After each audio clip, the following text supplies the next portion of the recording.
Notre agriculture, de manière générale, est en crise. En crise d'abord face au changement climatique et face à ce qui s'est passé malheureusement ces derniers étés dans tout le sud de la France. Crise sanitaire, on le voit avec l'épisodie là de la DNC, mais c'est la même chose avec la grippe aviaire. Crise de revenus pour les agriculteurs et crise de sens aussi. La ministre l'a dit aux conférences de la souveraineté alimentaire il y a 10 jours. En 2025, nous allons importer plus que nous allons exporter de denrées agricoles. Et pour la première fois depuis 50 ans, la France va importer pour pouvoir se nourrir. Et donc nous avons une crise de sens qui est profonde.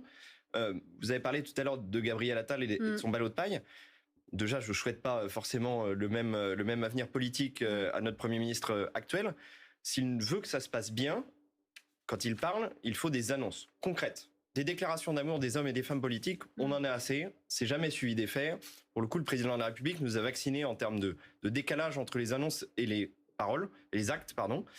Aujourd'hui, ce que nous attendons, si le Premier ministre s'exprime, et j'espère que ce sera le cas en fin de journée, ce sont des annonces concrètes, mesurables, palpables pour les agriculteurs. Pas de grandes déclarations d'intention. Marche par marche, sujet par sujet, nous avons besoin de réponses. La DNC est le premier sujet le plus urgent. Le deuxième sujet, c'est jeudi et le Conseil européen et la validation du Mercosur. Dès la rentrée de janvier, nous aurons le sujet de la prochaine politique agricole commune et nous aurons le sujet de redonner du sens à l'agriculture dans un contexte de crise climatique et